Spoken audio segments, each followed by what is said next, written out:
The measures of the four angles of a quadrilateral are in the ratio of 1:2:3:4. Quadrilateral है ना, quadrilateral का क्या मतलब होता है? Four sides. फोर एंगल है, तो वो फोर एंगल इस रेशो में है। मतलब अगर एक एंगल एक है तो दूसरा उसका डबल है, तीसरा उसका 3 गुना है और फोर्थ उसका 4 टाइम्स है। कुछ इस तरह से उस रेशो में है। Any angle 1 degree 2 degree 3 degree, इनके साथ एक कॉमन मल्टीपल छिपा होगा जिसको हमें एज्यूम करना पड़ेगा, ठीक है। और वो ये सिंबल ग्रेटेस्ट है। बोलो ग्रेटेस्ट कौन सा होगा? 4 3 2 और कौन सा होगा? 4 वाला होगा ना, जिसके साथ बड़ा मल्टीपल तो कॉमन है सबके साथ, लेकिन 4 जिसके साथ मल्टीप्लाई होगा वो होगा सबसे बड़ा। तो आपको क्या करना पड़ता है? लेट करना पड़ता है, लेट अस। आप मान लो कि एंगल कौन सा है। अगर मैंने इसको x का मान दिया, एक x, तो दूसरा कौन सा होगा? 2x होगा। तो थर्ड कौन सा होगा? 3x और फोर्थ कौन सा होगा? 4x। ये हो गया वो फोर एंगल, क्योंकि उनके साथ है एक कॉमन, उसको मान लिया मैंने x। और इन अगर क्वाड्रिलेटरल है तो क्वाड्रिलेटरल के चारों एंगल का सम कितना होना चाहिए? 360। अच्छा बताओ इसका आंसर क्या लग रहा है? 144। कैसे? इस ऊपर कैसे लगा? मैंने ये देखा कि ये 144 डिग्री से बिल्कुल 144 सभी के टेबल में आता है। ये भी सही बात है। अगर आप ऐसे जो वो सोचेंगे ना कि अगर इस रेशो में है, जैसे मान लो 1 2 3 4 2 3। अच्छा जैसे किसने बोला कि ए जो वो इसके टेबल में आता है, किसके टेबल में आता? तो सबके, जैसे 3 के टेबल में भी आता है, क्योंकि 4 4 के ना आता है 8 और 9। सम ऑफ दिस जो 9 आ रहा है 9, तो इसका मतलब है कि 3 से जाता है।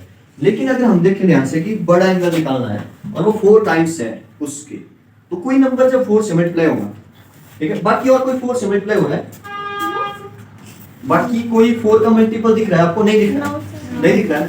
तो इसका मतलब ये हुआ, आप इसको ऐसे भी देख सकते हैं। और ऐसे जो वो क्वेश्चन को एलिमिनेट करना आपको तभी आएगा जब आप डिविजिबिलिटी रूल आते हो और आपने बहुत ज्यादा प्रैक्टिस की, ठीक है। ऐसे ट्रिक से आंसर तभी आएगा, ठीक है। तुक्का भी कब लगता है?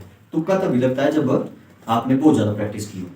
तुक्का ऐसा लगेगा, तुक्का ऐसे लगेगा जैसे मान लो इसने सोचा कि उसने कुछ ना कुछ तो सोचा, इसने सोचा कि इनके टेबल में आता होगा। अब हालांकि इनकी जरूरत नहीं थी, 1 is a factor of every number. अगर 4 से जाता है तो 2 से भी जाता ही होगा, तो इन दोनों की जरूरत नहीं थी। जरूरत थी किस दोनों? इन दोनों की। और इसकी जरूरत क्यों नहीं थी? क्योंकि हमने ग्रेटेस्ट पूछा है, और ग्रेटेस्ट हमेशा अगर 4x है 4 टाइम्स होगा वो x का, जो भी नंबर होगा अगर 4 से मल्टीप्लाई होगा तो वो 4 का मल्टीपल होगा। तो 4 का मल्टीपल हमारे पास एक ही है, कौन सा? First one. तो ऐसे जो वो इसको कैलकुलेट किया जा सकता है मेरे यहाँ। तो इस लड़की के लिए क्लैपिंग कर दो।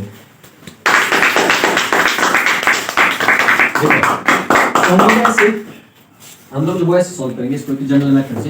कितना होता है सम ऑफ एंगल? 360। इसी क्वाड्रिलेटरल का क्या होता है? इंटीरियर एंगल का 360 डिग्री। बोलो फिर 4x 3x इन सबको प्लस करके एक x है, 4 और 3 हो गए 7x, 7 और 2 हो गए 9x, 8x और 10x। 10x किसके बराबर आ गया? 360। तो x किसके बराबर आ जाएगा? 360 अपॉन में 10 चला गया नीचे, 0 से 0 कैंसिल, x की वैल्यू क्या आ गई? 36। x की वैल्यू क्या है? 36। हमें क्या निकालना? आप जो इन सभी एंगल को निकालना। बस 36 4 जा क्या होता है? 144 होता है, क्योंकि बड़ा एंगल को चला 36 4 जा 4x है ना, तो 36 4 जा क्या हो जाएगा? 144। ए हो जाएगा इसका आंसर।